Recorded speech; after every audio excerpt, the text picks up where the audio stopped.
Hi hello నమస్తే welcome to YR TV నేను రంజిత్ తెలంగాణ రాష్ట్ర వ్యాప్తంగా జరుగుతున్న ప్రతి అంశాన్ని కూడా మీ ముందుంచే ప్రయత్నం చేస్తుంది వైఆర్ టీవీ ప్రధానంగా కూడా ఈ రోజు కవిత బెయిల్కు సంబంధించిన చర్చ కొనసాగుతుంది అసలు కవితకు సంబంధించి బెయిల్ వస్తుందా రాదా తాడోపేడ అయితే కొనసాగుతున్న పరిస్థితి అయితే కొనసాగుతుంది మొత్తానికి పూర్తి స్థాయిలో కోర్టులో వాదనలు అయితే కొనసాగుతున్నాయి వాదనలకు సంబంధించి ఎలా ఉండబోతుంది ఏంటి అనేది కూడా మనం చూసే ప్రయత్నం అయితే చేద్దాం నిజానికి రాష్ట్ర వ్యాప్తంగా జరుగుతున్న ప్రతి అంశాన్ని కూడా మనం చూసే ప్రయత్నం అయితే చేస్తున్నాం సో కవిత బెయిల్ పిటిషన్ కు సంబంధించి ఏం జరుగుతుంది ఎలా ఉండబోతుంది అనేది కూడా చూసే ప్రయత్నం అయితే చేద్దాం వాస్తవ కోణాలను కూడా బయటపెట్టే ప్రయత్నం అయితే చేద్దాం నిజానికి ఏం జరుగుతుంది ఏం కథ అనేది కూడా ఒకసారి చూడొచ్చు తెలంగాణ ప్రాంత బిడ్డలారా కవిత బెయిల్ పిటిషన్ కు సంబంధించి కవితకు అంతకంటే ముందు అసలు ఏం జరిగింది ఒకసారి చూడొచ్చు బీఆర్ఎస్ కు తురుపుమొక్క కవిత అంటూ కూడా ప్రధాన అంశాన్ని కూడా హైలైట్ చేసింది ఏంది అంటే పూర్తి స్థాయిలో కవితకు సంబంధించి అసలు ఏం జరుగుతుందో చూద్దాం లిక్కర్ కేసులో పెరుగుతున్న క్రేజ్ కేటీఆర్ హరీష్ రావులపై వ్యతిరేకత అన్న కంటే చెల్లే నయమనే భావంలో పార్టీ నేడు బెయిల్ వస్తుందన్న ఆశ శంషాబాద్ నుంచి అంగరంగ వైభవంగా స్వాగత ర్యాలీకి ఏర్పాట్లు కేటీఆర్ ప్రశాంత్ రెడ్డిలకు బాధ్యతలు ఇక కవితతో బస్సు యాత్ర పాదయాత్రకు ప్లాన్ చేస్తున్న కేసీఆర్ హరీష్ నాయకత్వంపై గులాబీ బాస్ విముఖత షర్మిల తరహాలో కవిత రాజకీయ వ్యూహం అంటూ కూడా ప్రధాన అంశానికి సంబంధించి కూడా హైలైట్ చేసింది మొత్తానికి కవితకు సంబంధించి మరికొద్ది క్షణాలలో బెయిల్ అయితే రాబోతుంది ఆ బెయిల్కు సంబంధించి ప్రధానంగా కూడా ఎలా ఉండబోతుంది ఏంటి అనేది కూడా మనం చూస్తున్నాం సో పూర్తి స్థాయిలో కూడా ఈ రోజు కనుక బెయిల్ వస్తే ఆ బెయిల్కు సంబంధించిన ఎపిసోడ్ ఎట్లుంటుంది ఏం కథ అనేది కూడా మనం చూడొచ్చు ఒకవేళ కవితకు బెయిల్ వస్తే ఎలా ఉంటుంది కవితకు సంబంధించిన బెయిల్ పిటిషన్ ఏడు దాకా వెళ్తుంది కవితకు సంబంధించి బెయిల్ వస్తే పూర్తిగా కూడా తెలంగాణ రాష్ట్ర వ్యాప్తంగా ఎట్లా ఏంది అంటే కోర్టులో ఏంది అంటే ఒకరికి సంబంధించి పూర్తి స్థాయిలో కూడా ప్రశ్నల వర్షం అయితే కురిపిస్తున్న పరిస్థితి అయితే కనబడుతుంది సో మొత్తానికి ఏం జరుగుతుంది ఏం కథ అనేది అయితే మనం వేచి చూద్దాం సో లిక్కర్ స్కామ్లో కవితకు సంబంధించి పూర్తి స్థాయిలో అరెస్ట్ అయినప్పటి నుంచి రోజు రోజుకు పూర్తిగా కూడా తనపై అంటే ప్రజలలో పూర్తిగా కూడా తనకు క్రేజ్ వస్తున్న పరిస్థితి అయితే కనబడుతుంది సో ఇలాంటి పరిస్థితులలో కవితకు గనక బెయిల్ వస్తే తెలంగాణలో రాజకీయం మరోలా మారుతుంది అనేది ఒక చర్చ అయితే కొనసాగుతుంది ఏ విధంగా అంటే కవితకు గనక బెయిల్ వస్తే తెలంగాణ రాష్ట్ర వ్యాప్తంగా ఉన్న 119 అసెంబ్లీ సెగ్మెంట్లకు సంబంధించి రాష్ట్ర ప్రభుత్వం ఇచ్చిన హామీలు కావచ్చు రాష్ట్ర ప్రభుత్వానికి సంబంధించి ఏ విధంగా వ్యవహరించింది ఏంటి అనే అన్ని విషయాలను కూడా బయటికి తీసుకొచ్చి ప్రజల్లోకి వెళ్ళి పూర్తిగా కూడా ఏది షర్మిల ఏ విధంగానైతే తన రాజకీయ వ్యూహాన్ని అమలు చేసిందో బస్సు యాత్రలతో కావచ్చు పాదయాత్రలతో కావచ్చు మరే ఇతరత్ర కావచ్చు పూర్తి స్థాయిలో అదేవిధంగా తాను కూడా అలాంటి వ్యూహంతో వెళ్లే ఆలోచనలో ఉంది కేసీఆర్ ముందుండి నడిపించే అవకాశాలు కూడా చాలా స్పష్టంగా కనబడుతుంది ఎందుకంటే ఇప్పటి వరకు కాంగ్రెస్ పార్టీ అధికారంలోకి వచ్చిన తర్వాత 6 గ్యారంటీలు 13 అంశాలని ఏ విధంగానైతే ఉందో దాని తర్వాత ప్రస్తుతం పార్టీకి సంబంధించి పూర్తి స్థాయిలో బీఆర్ఎస్ పార్టీని మళ్ళీ పూర్తి స్థాయిలో గాడిలో పెట్టేందుకు కేసీఆర్ అయితే వ్యూహాలు రెడీ చేస్తున్నట్లుగా తెలుస్తుంది దానికి సంబంధించిన అంశాన్ని కూడా చూడొచ్చు సో ఒకసారి చూడొచ్చు బీఆర్ఎస్ బాస్ కేసీఆర్ వ్యూహం మార్చారా ఇప్పటికే కీలకంగా వ్యవహరిస్తున్న కేటీఆర్ హరీష్ రావులను కాదని బీఆర్ఎస్లో కవితను కీలకం చేయబోతున్నారా అంటే గులాబీ పార్టీ అవుననే సంకేతాలు వెలువడుతున్నాయి అసెంబ్లీ లోక్సభ ఎన్నికలలో చావు దెబ్బతిని పార్టీ పరిస్థితి అగమ్య గోచరంగా ఉన్న పరిస్థితి ప్రస్తుత తరుణంలో శ్రేణులలో ఉత్సాహం నింపే కొత్త నాయకత్వం కోసం అధిష్టానం యోచిస్తుంది కేటీఆర్ అనాలోచిత వ్యాఖ్యలు నిర్ణయాలతో పార్టీ నష్టపోతుందనే భావంలో కేసీఆర్ ఉన్నారని సమాచారం హరీష్ కు కీలకమైన పార్టీ అధికార బాధ్యతలు అప్పగించేందుకు గులాబీ బాస్ మొదటి నుంచి కూడా విముఖంగానే ఉన్నారు ఇక లిక్కర్ కేసులో 5 నెలలుగా తిహార్ జైల్లో ఉన్న కల్వకుంట్ల కవితపై పెరుగుతున్న సానుభూతి పార్టీకి పూర్వవైభవం తీసుకొచ్చేందుకు ఉపయోగపడుతుందని కేసీఆర్ భావిస్తున్నట్లుగా తెలుస్తుంది ఆమెను పార్టీలో కీలకం చేయడం కోసం పావులు కదుపుతున్నారు లిక్కర్ కుంభకోణం కేసులో కవిత సుప్రీంకోర్టులో పెట్టుకున్న బెయిల్ పిటిషన్ పై మంగళవారం కీలకమైన తీర్పు వెలువడే అవకాశం ఉందని పార్టీ అధిష్టానం భావిస్తున్నది బెయిల్ వస్తుందన్న ఆశాభావంతో ఉన్నారు బెయిల్ తీర్పు వెలువడనున్న నేపథ్యంలో పార్టీ నుంచి 20 మంది ఎమ్మెల్యేలు కేటీఆర్ హరీష్ రావు సహా రాజ్యసభ సభ్యులు పార్టీ కీలక నేతలంతా ఢిల్లీకి పయనమవడం కవితను కీలకం చేసే అంశాన్ని మరింత బలపరుస్తున్నారు ఒకవేళ మంగళవారం కవిత బెయిల్ నుంచి విడుదలైతే శంషాబాద్ ఎయిర్పోర్ట్ నుంచి అంగరంగ వైభవంగా కూడా స్వాగతం పలకనున్నారు స్వాగత ర్యాలీ ఏర్పాట్లు చూసే బాధ్యతను కేటీఆర్ ప్రశాంత్ రెడ్డిలకు అప్పగించినట్లుగా సమాచారం లిక్కర్ కేసులో పెరుగుతున్న క్రేజ్ అంటూ కూడా చూడొచ్చు మొత్తానికి ఢిల్లీ లిక్కర్ కేసులో కవిత అరెస్ట్ అయినప్పటి నుండి 5 నెలలు గడిచింది గత మార్చి 15వ తేదీన కవితను ఇంటి దగ్గర నుంచి అరెస్టు చేస్తున్న పరిస్థితి అయితే కొనసాగుతుంది దానికి సంబంధించి మనం ప్రధానంగా కూడా చూడొచ్చు ఏంటి అంటే లిక్కర్ కేసులో ఎప్పుడైతే అరెస్ట్ అయిందో కవితకు సంబంధించి అంటే రోజు రోజుకు ఏ విధంగా తనకు సంబంధించిన సానుభూతి వస్తుంది అనేది ఒకసారి చూడొచ్చు ఇక ఏది మార్చి 15వ తేదీన హైదరాబాద్లోని తన నివాసానికి వచ్చిన ఈడీ అధికారులు విచారణ జరిపించి ఆమెను అరెస్టు చేసి ఢిల్లీకి తీసుకెళ్లారు. ఆ తర్వాత సిబిఐ ఎంటర్ అయ్యి లిక్కర్ కేసులో గత ఏప్రిల్ 11న కవితను జైల్లోనే అరెస్టు చేశారు. ఈడీ సిబిఐల తరపున కవితపై మోపిన అభియోగాలపై ఢిల్లీలోని రౌస్ ఎవెన్యూ కోర్టులో కేసు విచారణ జరుగుతున్నది. వాస్తవానికి లిక్కర్ కేసులో అత్యంత కీలకంగా వ్యవహరించిన ఢిల్లీ మాజీ ఉప ముఖ్యమంత్రి మనీష్ సిసోడియాకు బెయిల్ మంజూరైంది. ఢిల్లీ లిక్కర్ కేసులో ఢిల్లీ సీఎం కేజ్రీవాల్కు కూడా లిక్కర్ కేసులో బెయిల్ మంజూరు అయినా మరో కేసులో ఆయనకు బెయిల్ రావాల్సి ఉంది. కానీ ఎమ్మెల్సీ కవిత బెయిల్ పిటిషన్ను Rouse Avenue court, Delhi high court కొట్టేశాయి. బెయిల్ కోసం సుప్రీంకోర్టును ఆశ్రయించిన కవితకు ఆశలు చిగురించాయి. కవిత ఆరోగ్యం తరచూ దెబ్బతింటూ ఉండడం కూడా కోర్టు పరిగణలోకి తీసుకుంటుందన్న ఆశతో పార్టీ వర్గాలు ఉన్నాయి. నిజానికి మనీష్ సిసోడియాకు బెయిల్ రాగానే కవిత కూడా వస్తుందని అందరూ భావించారు. కానీ కోర్టు పదే బెయిల్ పిటిషన్ వాయిదా వేస్తూ వస్తున్నది. ఈ పరిస్థితుల నేపథ్యంలో కవిత పట్ల క్రేజ్ పెరుగుతున్నట్లుగా పార్టీ భావిస్తున్నది. ఆడబిడ్డను కాపాడుకోనే ఇబ్బంది పడుతున్నారనే అభిప్రాయం ప్రజలలో క్రమంగా పెరుగుతుంది. ఈ పరిస్థితిని కేసీఆర్ బీఆర్ఎస్కు అనుకూలంగా మార్చాలనే వ్యూహం కూడా రచిస్తున్నట్లుగా తెలుస్తుంది. ఇక్కడ ఏం జరుగుతుందంటే ఢిల్లీ లిక్కర్ కేసుకు సంబంధించి పూర్తి స్థాయిలో కూడా ఒక ప్రధానమైన చర్చ కొనసాగుతుంది. ఇక్కడ లిక్కర్ కేసులో అరెస్ట్ అయింది మార్చి 15వ తేదీ. ఈడీ అధికారులు తన ఇంటికి వచ్చి విచారణ చేపించి వెంటనే అరెస్టు చేసి తీసుకెళ్లిన తరుణాన్ని మనం చూసాం. అరెస్ట్ అయిన తర్వాత ఇప్పుడు కవితకు సంబంధించి పూర్తి స్థాయిలో బయటికి తీసుకురాలేకపోతున్నారు. తెలంగాణ ఆడబిడ్డను బయటికి తీసుకురాలేకపోతున్నారు. ఇన్ని నెలలుగా అనారోగ్యానికి బారిన పడుతూ ఆరోగ్యం క్షీణిస్తున్నా కూడా తీసుకురాలేకపోతున్నారని ఇది ప్రజలలో ఒక సానుభూతి అయితే వచ్చిన పరిస్థితి కనబడుతుంది. ప్రజలలో మద్దతు కూడా పెరుగుతుంది. లిక్కర్ స్కామ్ ఎపిసోడ్ను పక్కన పెడితే ఒక అరెస్ట్ అయిన కేసులో పూర్తి స్థాయిలో దాదాపుగా 5 నెలలుగా బిడ్డ జైల్లో ఉందన్న ఒక సెంటిమెంట్ అయితే తెలంగాణ రాష్ట్ర వ్యాప్తంగా పూర్తి స్థాయిలో వస్తుంది. సో ఇలాంటి పరిస్థితులలో మరి ఏ విధంగా ఉంటుంది అనేది కూడా మనం వేచి చూడాలి.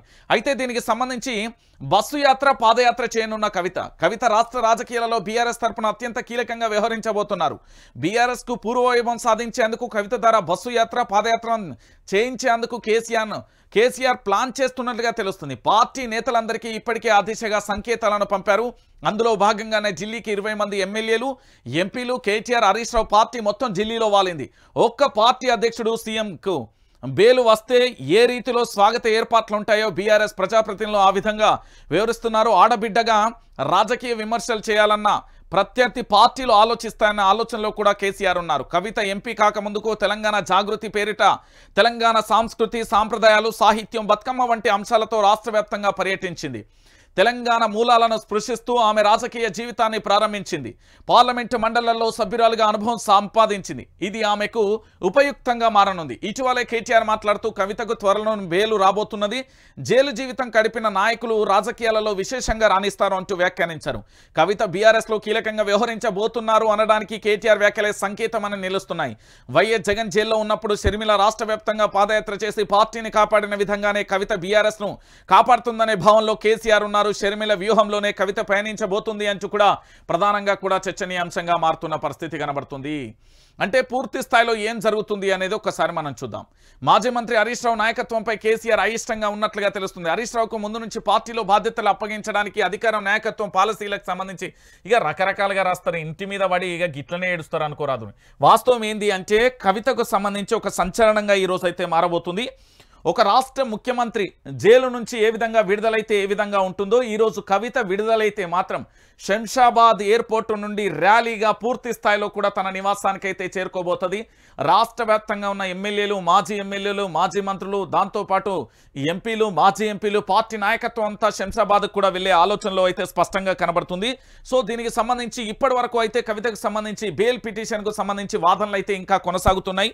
ఆ వాదనలు పూర్తి స్థాయిలో ఇంకా కొలిక్కి రాని పరిస్థితి అయితే కొనసాగుతుంది. అయితే దీంట్లో భాగంగా ఇప్పటికే ఈ వాదనలకు సంబంధించి పూర్తిగా కూడా ఎందుకంటే రాష్ట్ర వ్యాప్తంగా ఒక చర్చ అయితే కొనసాగుతుంది. ఏంటి అంటే ఇప్పటికీ తెలంగాణ రాష్ట్ర వ్యాప్తంగా కూడా ఓ పక్కన హరీష్ రావు కానీ మరో పక్కన ఇటు పార్టీ నాయకత్వానికి సంబంధించి అందరూ కూడా ఢిల్లీకి వెళ్ళిన పరిస్థితులు అయితే కనబడుతున్నాయి. ఈ ఢిల్లీకి వెళ్ళిన తరుణం కానీ దాంతోపాటు ఇతరత్ర కానీ మనం ఒకసారి అయితే చూడొచ్చు. ఢిల్లీకి ఎవరెవరు వెళ్ళిళ్ళు, ఢిల్లీలో ఏం జరుగుతుంది అనే అంశాన్ని ఒకసారి అయితే చూద్దాం. సో కవిత బెయిల్ పిటిషన్కు సంబంధించి ఆసక్తికరంగానైతే మారిన అంశానికి సంబంధించి మనం చూస్తున్నాం. సో పూర్తిగా కూడా మీరు ఒకసారి చూడండి.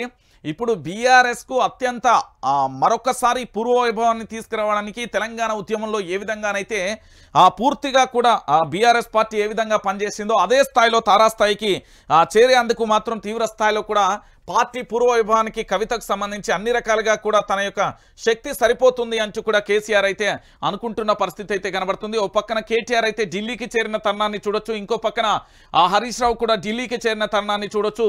పూర్తి స్థాయిలో ఒక్కొక్కరుగా కూడా అందరూ కూడా ఢిల్లీకి చేరుతున్న తరుణాన్ని అయితే చూస్తున్నాం.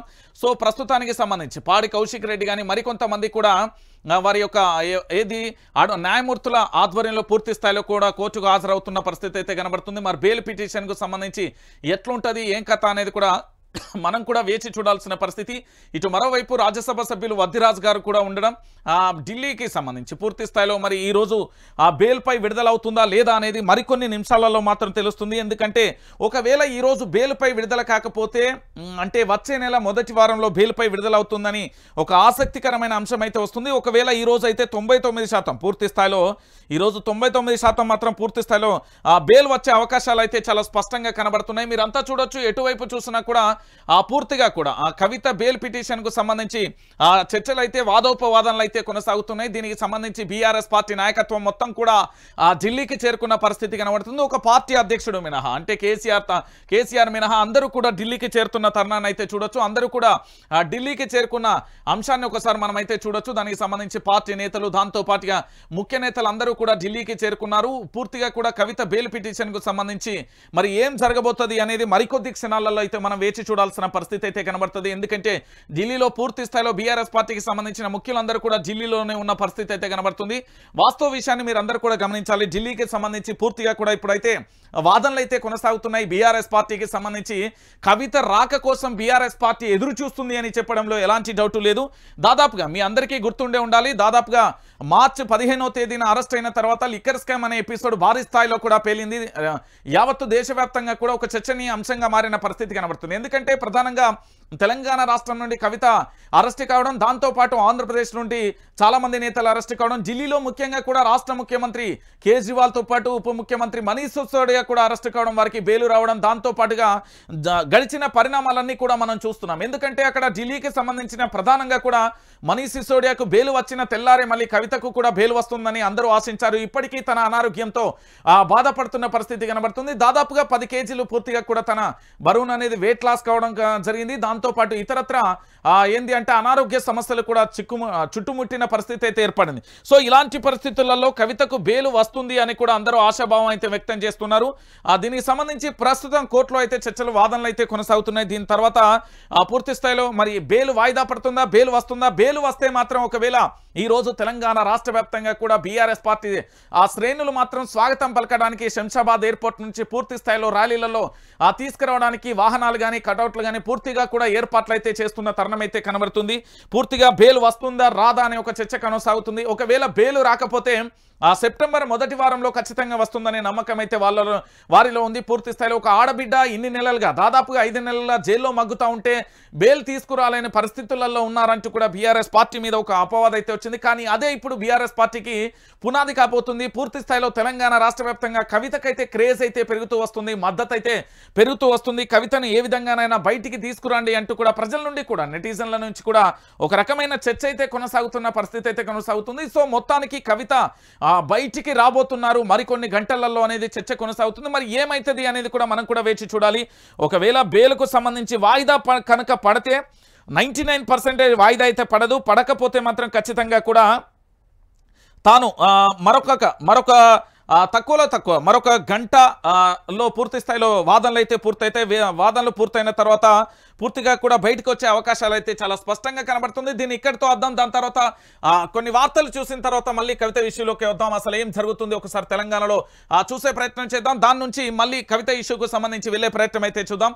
ఒకసారి ఇక్కడ చూడొచ్చు మీరు, సామాన్యుడు బతుకును కూల్చిన బుల్డోజర్ కూలిన కామన్ మ్యాన్ అంటూ కూడా చూడొచ్చు. ఒకసారి మీరందరూ కూడా చూడొచ్చు. యావత్తు తెలంగాణ సమాజం కూడా తలదించుకునే పరిస్థితి, యావత్తు తెలంగాణ సమాజం అంతా ఇది ఒక చీకటి రోజుగా అభివర్ణించవచ్చు. ఎందుకు నేను ఈ విషయాన్ని చెప్తున్నానంటే, రాష్ట్ర ప్రజలారా ఈరోజు తెలంగాణ రాష్ట్ర వ్యాప్తంగా ఏం జరుగుతుంది అంటే, డైపర్ వేసుకున్న బుడ్డాడి నుంచి పండు ముసలాడి వరకు ప్రతి ఒక్కరు కూడా చెప్తారు ఇక్కడ బుల్డోజర్ రాజకీయం కొనసాగుతుంది అని. అయితే బుల్డోజర్ రాజకీయం మధ్యతరగతి పేద బిడ్డల మీద కాదు చూపించాల్సింది, రాజకీయ సంపన్నుల మీద చూపించాలి అంటూ కూడా ఒక రచ్చ కొనసాగుతుంది.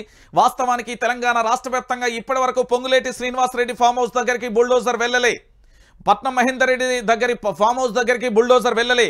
ఫాతిమా కాలేజీకి సంబంధించి అజ్దుద్దీన్కు సంబంధించి అక్బరుద్దీన్ అజ్దుద్దీన్ అన్నదమ్ముల సంబంధించిన కాలేజ్ దగ్గరికి వెళ్ళలే.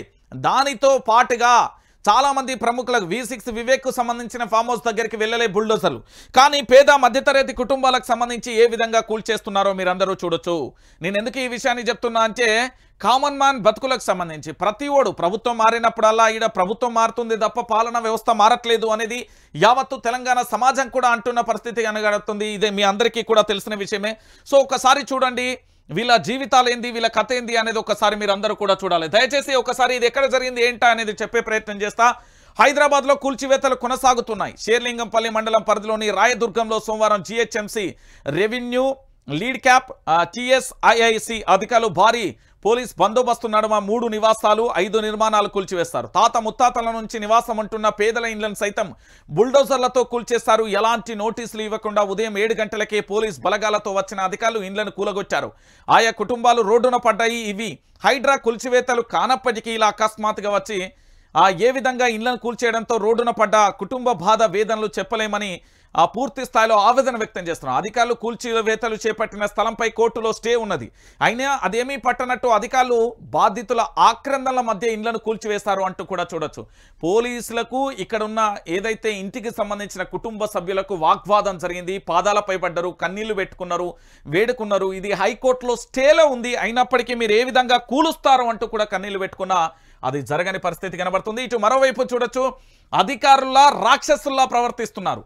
మా ముత్తాతలు హైదరాబాద్లో టెనర్రీస్ సంస్థను స్థాపించినప్పటి నుండి 37.08 ఎకరాల భూమి ఉన్నది. కానీ అధికారులు స్థలం అంటూ లీడ్ క్యాపిటల్ క్యాప్స్ అంటూ తప్పుడు ఆరోపణలు చేస్తున్నారు. మా భూములను అన్యాయంగా దౌర్జన్యంగా లాక్కునేందుకు ప్రయత్నిస్తున్నారు. ఇంట్లో పిల్లలు పెద్దల వయసున్న వారందరినీ కనీస జ్ఞానం లేకుండా ఉదయం 7 గంటలకే వచ్చి ఇండ్లను కూల్చివేశారు. రోడ్లపై పడిగాపులు కాస్తున్న ప్రజాపాలనలో అధికారుల రాక్షసుల్లా వ్యవహరిస్తున్నారు అంటూ కూడా చూడొచ్చు. నసీర్ అలీఖాన్ బాధితుడికి సంబంధించి ఏ విధంగా కన్నీళ్లు పెట్టుకుంటున్నారో కూడా మీరు చూస్తున్న పరిస్థితి కనబడుతుంది.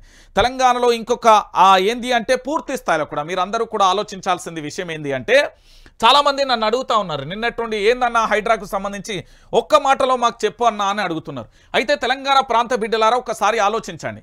ఇక్కడ కూల్చవలసింది మంత్రులకు సంబంధించిన ఫామ్ హౌజులు, దానితో పాటు ఎంపీలకు సంబంధించి ఎమ్మెల్యేలకు సంబంధించి లేకపోతే ఎమ్మెల్సీలకు సంబంధించి వీళ్ళందరికీ సంబంధించి ఎవరెవరైతే ఫామ్ హౌజులు కట్టుకున్నారో వీళ్ళందరి ఇండ్లను వదిలేసి పేదల మీద పడ్డారు. సరే పేదల మీద పడ్డారు. ఈ పేదలు ఇండ్లు కట్టుకుంటున్నప్పుడు అధికారులు గుడ్డి గుర్రానికి పనులు దోముతున్నారా లేకపోతే ఎక్కడున్నారు, ఎలక తొర్రలు ఉన్నారా లేకపోతే ఎక్కడున్నారు అనేది కూడా ఆలోచించాలి. తెలంగాణ ప్రాంత బిడ్డలారా ఇదే పేదలకు సంబంధించి మధ్యతరగతి ప్రజలకు సంబంధించి ఎందుకు అధికారులు పర్మిషన్ ఎవరిచ్చిళ్ళు? ఈ మధ్యతరగతి సంబంధించి బిడ్డలందరూ ఇల్లు కట్టుకుంటా ఉంటే ఆ రోజు పర్మిషన్ ఇచ్చిన అధికారి ఎవడు? మరి ఈరోజు ఆ ఇల్లును కూల్చివేస్తూ ఉంటే కరెంటు బిల్లు ఎందుకు తీసుకున్నారు, నల్లా బిల్లు ఎందుకు తీసుకున్నారు, దాంతోపాటు రోడ్లు ఎట్లేసిళ్ళు, ఇవన్నీ కనెక్షన్స్కు సంబంధించి ఎట్లొచ్చినాయి ఒక్కసారి చెప్పాల్సిన బాధ్యత ఈ అధికారుల మీద ఉంది. హైడ్రా అంటే ఆటలు వద్దు, నువ్వు అధికారులను సస్పెండ్ చేయాలి. అధికారులు ఏ విధంగా పర్మిషన్స్ ఇచ్చిలు, అధికారులు ఏ విధంగా అక్కడికి సంబంధించి విద్యుత్ కనెక్షన్స్ ఇచ్చిలు, అధికారులు ఏ విధంగా నల్లాలేసిలు, అధికారులు ఏ విధంగా రోడ్లేసిలు, అధికారులు ఏ విధంగా కరెంటు బిల్లులు వసూలు చేసిలు. ఇది పేద మధ్యతరగతి ప్రజలు అడిగితే ఏచలు దొబ్బైరా అంటారు. ఓ డబ్బున్నోడు ఇంటికి పోమంటే పోతారా? పోరు. అయితే మీకు ఇంకొక లైవ్ ఎగ్జాంపుల్ చెప్తా. ఇక్కడ చూడురి. మరి మంత్రి సౌధం మీదకి సాగలేదేమి? హిమాయత్ సాగర్ సమీపంలో మంత్రి పొంగులేటి ఫామ్ హౌస్. ఒకసారి మీరందరూ కూడా ఆలోచించాలి తెలంగాణ ప్రాంత బిడ్డలారా. నేను ప్రతిరోజు చెప్తున్నా హైడ్రా ఆటలు వద్దు. మిస్టర్ పొంగులేటి నీకు దమ్ము ధైర్యం ఉంటే మంత్రి పదవికి రాజీనామా చేసి నేను ఒక్క గుంట కూడా ఆక్రమించలేదని చెప్పు. మంత్రి పదవిలో ఉండి ఆ అధికారులకు నేను ఇక్కడ నుండి ఆదేశం చేస్తానా, రంగనాథ్ గారు మీద అది తప్పు అయితే కూల్చేయండి అన్నారు. మరి ఇక్కడ తాత ముత్తాతల నుంచి ఉంటారు. మరి వీళ్ళ సంగతి ఏంది? తాత ముత్తాతల నుంచి ఉంటున్న ఇళ్ళను పేద మధ్యతరగతి కుటుంబాలను కూల్చేసి కదా. మరి ఇక్కడ ఈయనది ఏడున్నది FTL లేదా బఫర్ జోన్లో లేదా? సరే ఈయన లెక్కనే చెప్దాం. ఇదేంది? ఇది చెరువు. ఇక్కడ మట్టి పోసినాక రోజు ఎత్తెత్తుకు మట్టి పోస్తే ఇది లెవెల్ హై అవుతుంది. కానీ ఇది డౌన్ ఉంటే ఖచ్చితంగా ఈ నీళ్ళు ఇక్కడికి వచ్చేటి కదా. ఈ ఫామ్ హౌస్ల సంగతి ఏంది అనేది తెలంగాణ ప్రాంత బిడ్డలకు సమాధానం చెప్పాలి. ఈ రోజు చీము నెత్తురున్న ప్రతి అధికారి కూడా ఆ రోజు మీరు ఏ విధంగా పర్మిషన్ ఇచ్చిర్రు? మనందరం ఒక తల్లికే పుట్టినాం, మనందరం తల్లిపాలే తాగి పెరిగినమన్న ఏ ఒక్క అధికారికి సోయి ఉంటే నేను చెప్తున్నా మీరు ఏ విధంగా వాళ్ళకు పర్మిషన్ ఇచ్చిళ్ళు ఆ రోజు? వాళ్ళ కరెంటు బిల్లు ఎట్లా వసూలు చేసిళ్ళు, వాళ్ళ నల్లా బిల్లులు ఎట్లా వసూలు చేసిళ్ళు, వాళ్ళ గల్లీలలో రోడ్లు ఎట్లా వేసిళ్ళు, వాళ్ళకు దగ్గర అన్ని ముక్కుపిండి వసూలు చేసుకున్న తర్వాత ఈరోజు మీరు ఏ విధంగా కూల్చేస్తున్నారు? ఫస్ట్ కూల్చేయాల్సింది ఎవరిని? అధికార వ్యవస్థలో ఎవరెవరైతే పర్మిషన్స్ ఇచ్చిలో వాళ్ళని సస్పెండ్ చేయాలి. ఆ తర్వాత కదా ఇక్కడికి వెళ్ళాలి. ఇక్కడికి వెళ్ళే అంటే ముందు వీళ్ళు రావాల్సింది ఎక్కడికి? మంత్రుల ఇళ్ళకి రావాలి. అది పొంగులేటి శ్రీనివాసరెడ్డి అయినా, పట్నం మహేందర్ రెడ్డి అయినా, లేకపోతే ఇంకెవరైనా ఎవరైనా కానీ బాజాప్తగా ముఖ్యమంత్రి అయినా కూడా కూల్చివేయాలి. ముఖ్యమంత్రికి సంబంధించిన సోదరులది కూడా దుర్గం చెరువు దగ్గర FTL పరిధిలో ఉందనే వార్తలు వస్తున్నాయి. దాని గురించి కూడా నేను రేపు ఎల్లుండో తీసుకొస్తా పూర్తి స్థాయిలో. ఒకసారి చూడుర్రి. ఇక హైదరాబాద్ ఒక్కసారి చూడు. సిటీ జనంలో FTL టెన్షన్, కంట్రోల్మెంట్ బోర్డు వద్ద ప్రజలు బారులు. మా భూములు FTL పరిధిలో ఉన్నాయా? మా అపార్ట్మెంట్ భద్రమేనా అంటూ ఆరా. లక్షలు పెట్టి కొంటే కునుకు లేదని ఆవేదన. నన్ను కాల్చండి కానీ నా కాలేజీని కూల్చొద్దు వేసేసిండు. విద్యాభివృద్ధికి కృషికి అడ్డుపడకండి, కూల్చివేస్తే కుతుబ్ మినార్ కంటే ఎత్తైన భవనాలు నిర్మిస్తాం. హైడ్రాపై ఎమ్మెల్యే అక్బరుద్దీన్ ఓవైసీ సంచలన వ్యాఖ్యలు. ఇప్పుడు వీళ్ళది గుర్తు చేస్తారు కదా, చూద్దాం. రేవంత్ రెడ్డి గారు నిజంగా కూడా వీళ్ళ విద్యా సంస్థలు ఏవైతే ఉన్నాయి FTL ఇక్కడ నడిచెర్లనే కట్టిలు కదా, వాటిని కూల్చేస్తారా లేదా అనేది కూడా మనం వేచి చూడాలి. ఒకసారి చూద్దాం. ప్రభుత్వ భాగస్వామ్యులకు ఫామ్ హౌజులు ఉన్నాయి. నాపై ఎన్నో ఒత్తిళ్లు ఉన్నా ఎవరిని వదలను. మిత్రుల ఫామ్ హౌజులు ఉన్నా తొలగించేందుకు హైడ్రా ఏర్పాటు చేశా. ఈ నెల 25న సీఎం రేవంత్ రెడ్డి మాటిది. కొత్త టేపులు తెచ్చి కొలుచుకోండి. నా ఫామ్ హౌజులు FTLలోనో బఫర్ జోన్లోనో ఉంటే కూల్చేయండి. ఒక్క ఇటుక పిల్ల ఉన్నా వెంటనే పడగొట్టండి. This is my challenge. ఈ వేదికపై నుంచే హైడ్రా అధికారి రంగనాథ్ గారికి ఆదేశాలు ఇస్తున్నా. ఈ నెల 24న మంత్రి పొంగులేటి శ్రీనివాసరెడ్డి ఛాలెంజ్ ఇది. ఎవరిని వదిలేది లేదని రేవంత్ రెడ్డి అన్న తన ఇల్లు బఫర్ జోన్లో ఉంటే కూల్చేయండి అంటూ ఆయన సహచర మంత్రివర్గులు ఎవరు పొంగులేటి ఆదేశించిన హైడ్రా అటువైపే పోలే. కానీ ఏ నోటీసులు ఇవ్వకుండానే సామాన్యుడు ఇంటి మీద పడి బుల్డోజర్ వచ్చింది. 40 ఏళ్లుగా ఉంటున్న పెంకుటిల్లు మాత్రం కూల్చేసింది. అసలు ఈ లొల్లి ఏంటి అంటే కేవలం రాజకీయ కక్ష సాధింపు చర్యలు. వీళ్ళ టార్గెట్ బీఆర్ఎస్ పార్టీ ఎమ్మెల్యేలు, బీఆర్ఎస్ పార్టీకి సంబంధించిన మాజీ మంత్రులు, బీఆర్ఎస్ పార్టీ వాళ్ళే. ఇంకొక అంశాన్ని కూడా చూడాలి. వీళ్ళ రాజకీయ బలిలో పాపం మా పేద మధ్యతరగతి కుటుంబాలు పడతా ఉంటే కన్నీళ్ళు వస్తున్నాయి. ఈరోజు వాళ్ళ తాత ముత్తాతల నుంచి పెంకుటిల్లు వేసుకొని ఉన్నారండి. అవి ఫామ్ హౌజులు కాదు. ఒకసారి చూ, ఏది FTL, ఏది బఫర్, ఏది ప్రొవిడెంట్ జోనల్, ఏది రిస్ట్రిక్షన్స్ జోనల్, కొలతలు వేసేది ఎవరు, హద్దురాలు ఎక్కడున్నాయి, ఇవేవి తెలియకుండా కొందరి ఇల్లు కూలుతున్నాయి, కొందరి ఇల్లు నిలుస్తున్నాయి. నా ఇల్లు FTLలోనో బఫర్ జోన్లోనో ఉంటే కూల్చేసుకోండి అంటూ సవాల్ విసిరిన మంత్రి పొంగులేటి శ్రీనివాసరెడ్డి FTLకు 1/2 కిలోమీటర్ దాకా నిర్మాణాలకు నిషిద్ధ ప్రాంతమే అంటూ నమస్తే తెలంగాణలో బయటపెట్టిన మెమోపై మాత్రం నోరు విప్పడం లేదు. FTLకి 1/2 కిలోమీటర్ దాకా నిర్మాణాలు ఉండదు. 1/2 కిలోమీటర్ అంగుళం అంతా కూడా లేదు. ఇక చూడు, 1/2 కిలోమీటర్ అన్నది ఇది FTL పరిధిలో మొత్తం కూల్చేయాలి. ఇదంతా ఏడికాడికి నిజంగా మొగోళ్ళే అయితే దీని చర్యలు పడుతున్న మొగోడే అయితే, అధికారైనా ఆఫీసర్ అయినా ముఖ్యమంత్రి అయినా మొగోడే అయితే దీన్ని కూల్చేస్తే చూపెట్టు, నీ మొగతనం ఏందో చూపెట్టు. నేను చెప్తున్నా కదా, ఎందుకంటే ఈ పేదోళ్ళు ఇల్లులు కాదు కూల్చాల్సినవి. పట్నం మహేందర్ రెడ్డి ఇల్లు ఎక్కడున్నది? నడిచెర్లు ఉన్నది హిమాయత్ దీంతోపాటు ఈ నెలలు ఈ సంధ్యా కన్వెన్షన్ ఇది. ఇవన్నీ కూల్చేయాలి కదా ఖచ్చితంగా. ఇక్కడ మన ఎవరు పెద్ద మనిషి చెప్తుండు కదా, ఎవరు అక్బరుద్దీన్ ఓవైసీ, నన్ను కాల్చండి కానీ నా కాలేజీని కూల్చొద్దని చెప్తుండు కదా. దాని సంగతి ఏందో చూడు ఒకసారి ఇక్కడ చూడుర్రి. 2012 అనుకుంటా బహుశా. ఇగో నదిపై నిర్మించిన జలాశయాల వద్ద నిర్మాణ అనుమతులకు సంబంధించి 2012లో ప్రభుత్వం తెచ్చిన 168 జీవోను నమస్తే తెలంగాణ వెలుగులోకి తెచ్చి వచ్చింది. దీనిపైన సీఎం సహా మంత్రులు ఎవరు కిమ్ముమనలేదు. మరి 500 మీటర్ల లోపు నిర్మాణాలు సక్రమమా అక్రమమా, ఆ ఇల్లు బఫర్ జోన్లో ఉన్నట్టా లేనట్ట, FTL పరిధిలో ఉన్నట్టా లేనట్ట, నిర్మాణాలు సక్రమమైతే సర్వే చేయించి నిర్ధారించండి. బహిరంగ ప్రకటనలు చేయొచ్చుగా. అక్రమం అయితే హైడ్రా రంగంలో దిగేదెందుకు? హైడ్రా తన పరిధి దాటి గండిపేట జలాశయం FTL నిర్మాణాలను ఆక్రమాలంటూ కొన్నింటిని కూల్చివేసింది. మరి మిగతా వాటిని ఎందుకు వదిలిపెట్టినట్టు? ముఖ్యంగా నిబంధనల ప్రకారం తన నిర్మాణాలు లేనట్టే కూల్చుకోండి అని మంత్రి పొంగులేటి ఆఫర్ ఇచ్చిన హైడ్రా ఎందుకు అటు సైడ్ కూడా వెళ్ళట్లేదు? ఇక దీంతో పాటుగా ఇంకొక అంశం, అసలు విషయం ఏంది ఇక్కడ చిన్న పరిస్థితి కనబడుతుంది. అసలు ఈ ముచ్చట ఏంది అంటే తెలంగాణ ప్రాంత బిడ్డలకు తెలియదు. ఈ హైడ్రా కర్త ఏంది, ఈ హైడ్రా ఎందుకు వచ్చింది, హైడ్రా ఏ నుండి పుట్టుకొచ్చింది అనేది కాస్త నేనేం చేసినంటే దీన్ని లోతుగా పోయినా. అసలు కథ ఏందో నాకు కూడా తెలవాలి కదా, తెలంగాణ ప్రాంత బిడ్డలందరికీ కూడా తెలవాలి కదా, నిజాలు తెలవాలి కదా అని ఇక్కడికి వచ్చిన అన్న. అసలు కథ ఏంది అని వస్తే ఇగో ఇక్కడ వచ్చిందన్న. అసలు డబ్బుల డైవర్షన్ మహారాష్ట్ర ఎన్నికల కోసమేనా, ఢిల్లీ టార్గెట్ కోసమేనా, నిర్మాణాలను టార్గెట్ చేస్తారా? ఆర్థికం, ఆధిపత్యం, స్వామి కార్యం, స్వకార్యం అనే ముఖ్య నేతల వ్యూహం ఒకే దెబ్బకు అనేక పిట్టలు. అర్థమైందా? ఇప్పుడు నేనేమని చెప్తున్నా, హైడ్రా ఆటలు అసలు విషయాలు బట్టబయలు చేస్తున్నాడు జర్నలిస్ట్ రంజిత్. మీరు కేసులు పెట్టుకుంటారా, బొచ్చు వీక్కుంటారా, నెత్తి మీద ఉన్నది ఏమన్నా విక్కోర్రి బై. తెలంగాణలో మాత్రం ఈ ఆటలు చాలా ఘోరంగా రాక్షసుల కంటే ఎక్కువగా మితిమీరిపోయినవనేది నేననట్లే. ఇది ఒక సామాన్యమైన బిడ్డ అంటున్నాడు. ఎవరు? ఇక ఒక్క చూడుర్రి, మా సోదరుడు అంటున్నాడు, హాలిక్ ఖాన్ అంటున్నాడు. అధికారులు రాక్షసుల్లా ప్రవర్తిస్తున్నా హైకోర్టులో స్టే ఉండగా ఏ విధంగా కూల్చేస్తారు? అంటే చట్టాన్ని తన చేతిలోకి ప్రభుత్వం తీసుకున్నది, అధికారం తీసుకున్నది అని కనిపించట్లేదా మీకు? అయితే దీనికి కారణం ఏంటి అని ఆరా తీస్తే మొన్న జరిగిన ఢిల్లీ పర్యటన తర్వాత కొన్ని విషయాలు విస్తుపోయే నిజాలు వచ్చాయి. అరే వాస్తవాలు ఏంటి అని కాస్త లోతుగా ఆరా తీసే ప్రయత్నం చేస్తున్నా. వాస్తవ కోణాలు ఏంటి అని లోతుగా వెళ్తే నాకు షాకింగ్ విషయాలు బయటకు వచ్చినాయి. ఏంటి అంటే ఇదంతా డబ్బుల డైవర్షన్. ఎలా అంటే నేను చెప్తా వినండి. ఇప్పుడు మరి కొన్ని రాష్ట్రాలలో ఎన్నికలు రాబోతున్నాయి. అసెంబ్లీ ఎన్నికల నగారా కూడా మోగింది. ఆ నగారా కోసం పూర్తి స్థాయిలో ఎన్నికలలో పూర్తిగా కూడా ఢిల్లీ పీఠం కానీ మరే పీఠం కూడా దక్కించుకోవడానికి కాంగ్రెస్ సన్నాహాలు చేస్తున్నది. దాంట్లో భాగంగా అనేక రకాలుగా ప్రయత్నాలు కొనసాగిస్తున్నది. దాంట్లో భాగంగానే ఖచ్చితంగా ఎన్నికలలో గెలవాలంటే ఆర్థిక వనరులు అనేది చాలా అవసరం. ఒకసారి ఇక్కడ చూడండి, ఢిల్లీ టార్గెట్ కోసమే నిర్మాణాల టార్గెట్ చేస్తారా? ఆర్థికం అంటే డబ్బుల కోసం, ఆధిపత్యం కోసం, అధికారం కోసం, స్వామి కార్యం సకార్యం అనే విధంగా కాంగ్రెస్ నాయకత్వం ఎందుకు కూల్చివేతల పరానికి తెరలేపింది? ఎందుకు అంత రిస్క్ తీసుకుంటున్నది? డైవర్షన్ ట్యాక్స్ లో భాగంగానే కాంగ్రెస్ ముఖ్యులు ఈ కూల్చివేతలు మొదలుపెట్టినట్టుగా రాజకీయ వర్గాలలో చర్చ జరుగుతుంది. ప్రధానంగా రెండు రకాల డైవర్షన్ల గురించి వారు అనుమానం వ్యక్తం చేస్తున్నారు. ఒకటి, రాష్ట్రంలో కొంతకాలంగా ప్రజాపాలన స్తంభించిందంటూ, గ్రాఫ్ పడిపోయిందంటూ వార్తలు వెలువడినాయి. దానికి బలాన్ని చేకూరుస్తూ నిరుద్యోగుల ఆందోళన, రుణమాఫీ గొడవ, రోజు ఏదో ఒక వర్గం రోడ్డు మీదకి వస్తున్నది. నిరసనలు నిత్యకృత్యాలమైన ఈ దశలో ప్రజల యొక్క దృష్టిని మలిచేందుకు కాంగ్రెస్ నాయకత్వం కూల్చివేతల ఎత్తుగడను ఎంచుకున్నారనేది రాజకీయ వర్గాలు చెప్తున్నమాట. ఇది కేవలం ప్రజల దృష్టిని మలిచేందుకే కాదని, దీని వెనుక మరో డైవర్షన్ కూడా ఉందని పూర్తి స్థాయిలో కూడా అర్థమవుతుంది. ఆ మరో డైవర్షన్ ఏంది అనేది ఇప్పుడు నేను చూపెడతా.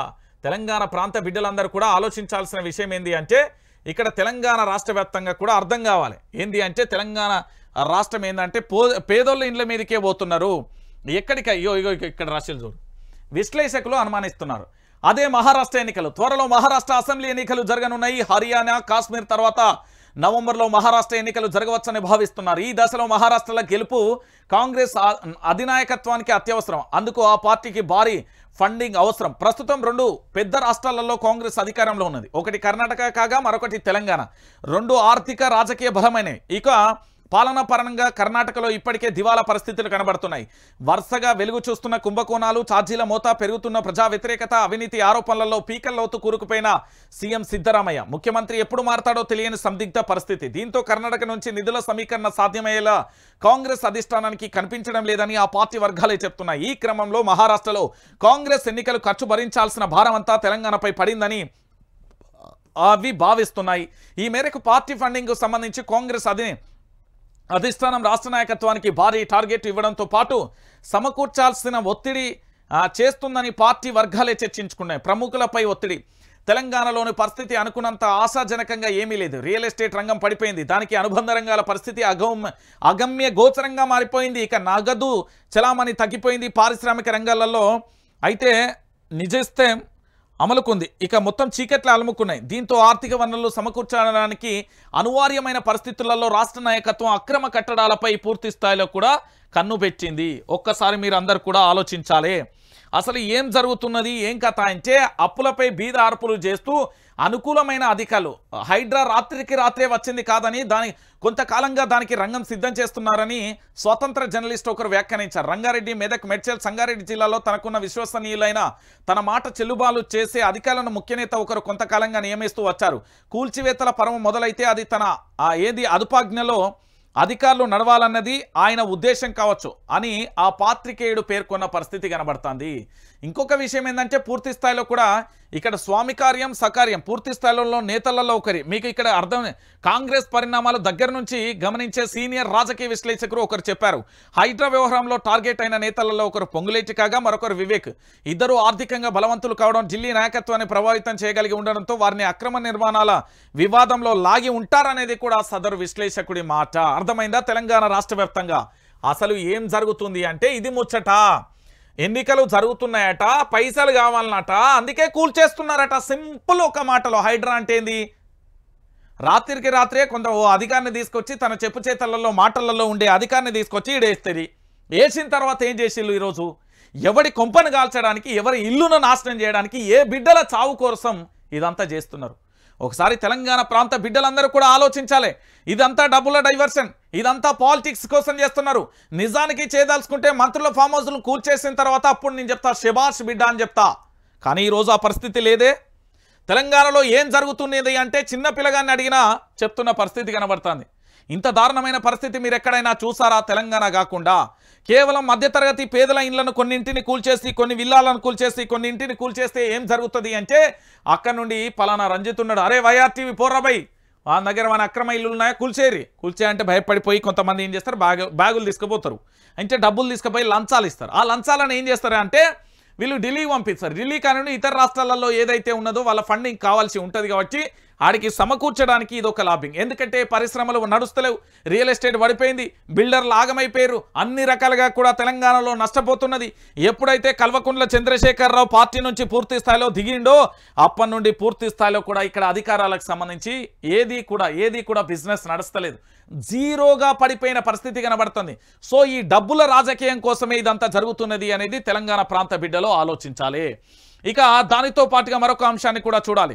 ఇక ఆర్టీసీలో జంగు సైరన్. నేడు నల్ల బ్యాడ్జీలతో రాష్ట్ర వ్యాప్త నిరసన. పాల్గొననున్న 35,000 మంది కార్మికుల డిమాండ్.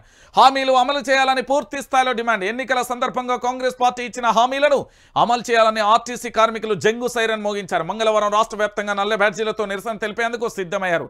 రాష్ట్ర వ్యాప్తంగా 95 డిపోల పరిధిలో దాదాపు 35,000 మంది కార్మికుల కార్యక్రమంలో పాల్గొన్నట్లుగా RTC JAC chairman Eduru Venkanna, vice chairman Thomas Reddy, convener Maulana, co convener Yadav వెల్లడించారు. ఆర్టీసీ జేఏసీ పిలుపు మేరకు ఎంజీబీఎస్ గౌలీగూడ బస్టాండ్లలో ఉదయం 7 గంటల నుంచి 9 గంటల వరకు, 10 గంటల నుంచి 11 గంటల 35 నిమిషాలకు, తార్నాక దవాఖానలో మధ్యాహ్నం 12 గంటల నుంచి 2 గంటల వరకు, సికింద్రాబాద్కు సంబంధించి పూర్తి స్థాయిలో కూడా జంగు సైరన్ నల్ల బ్యాడ్జీలతో నిరసన తెలుపుతున్నారు.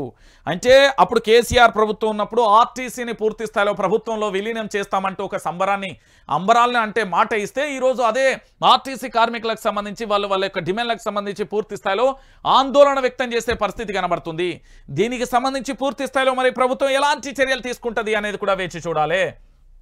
అయితే మీరందరూ ఈ హైడ్రా పంచాయతీలో పడిపోయారు. హైడ్రా పంచాయతీలో పడిపోయిన తర్వాత ఒక విషయాన్ని పూర్తిగా డైవర్ట్ అయిపోయింది. పొంగులేటి కంపెనీకి 4,495 కోట్ల పన్నులు. ఎగ్జిమ్ బ్యాంకు పైన సోషల్ మీడియాలో చర్చ. బ్యాంకు పూర్వాపరాలపై నెటిజన్ల ఆరా.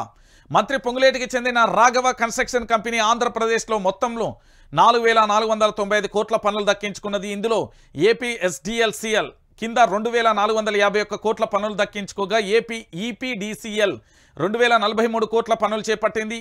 ఎస్పీడీసీఎల్ తరపున నెల్లూరు, తిరుపతిలో ఈపీడీసీఎల్ తరపున శ్రీకాకుళం, విజయనగరం, విశాఖపట్నంతో పాటు మరో 5 జిల్లాల్లో కేబుల్ పనులు చేయాల్సి ఉంది. ఈ పనులకు సంబంధించి 2 సంస్థల నుంచి 217.71 కోట్ల మేర అడ్వాన్సులు తీసుకున్నట్టుగా తెలుస్తుంది. దీనికి తోడు ఇప్పటి వరకు కూడా పూర్తి స్థాయిలో కూడా పొంగులేటి మొత్తం తెలుగు రాష్ట్రాల నుంచి 4,495 కోట్ల పనులకు సంబంధించి పనిచేస్తున్నాడంటే ఒకసారి మీరు అందరూ కూడా ఆలోచించాలి.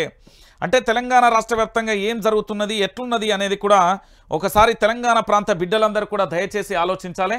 వాస్తవ కోణాలు ఏంటి అనేది కూడా మీరు ఒకసారి ఆలోచించండి. పొంగులేటికి ఇన్ని పనులు ఎక్కడి నుండి వచ్చినాయి? దీని మీద సోషల్ మీడియాలో పూర్తి స్థాయిలో కూడా ఆరాధిస్తున్న పరిస్థితి కనబడుతుంది. వాస్తవాలను తెలంగాణ ప్రాంత బిడ్డలందరికీ కూడా తెలియజేయాలి కావచ్చు. ఇక మాఫీలో మరో నాటకం. రుణమాఫీలో ప్రభుత్వం డైవర్షన్ డ్రామా. సర్వే పేరుతో సర్కార్ మరో కొత్త కథ. రైతుల నుంచి కొత్త వివరాల సేకరణ. ఏ సర్వే ప్రకారం ఇప్పటి వరకు మాఫీ? బ్యాంకుల వద్ద ఇప్పటికే రైతుల వివరాలు. మాఫీని సాగదీసేందుకేనని అనుమానాలు. హైడ్రాతో ప్రజలను ఏమార్చలేరన్న డ్రామా అంటూ కూడా చూడొచ్చు. మొత్తానికి వీళ్ళకి ఇప్పటి వరకు పెట్టుబడి సాయం అందలే. అంటే పంటకు పెట్టుబడికి సంబంధించిన సాయం ఇయ్యలే. దానితో పాటు ఆ పంటకు సంబంధించి పూర్తి స్థాయిలో కూడా ఆ రైతు భరోసా కూడా ఇవ్వలే, రైతు పెట్టుబడి ఇవ్వలే, రుణమాఫీ కూడా చేయని దరిద్రమైన ప్రభుత్వం ఏదైనా ఉన్నదంటే అది కాంగ్రెస్ ప్రభుత్వమే. ఇక దానికంటే ఇంకొక విషయం ఏంది? ఇంటింటికి 2కి విష జ్వరాలు. రాష్ట్రంలో హెల్త్ ఎమర్జెన్సీ ప్రకటించాలి కేటీఆర్.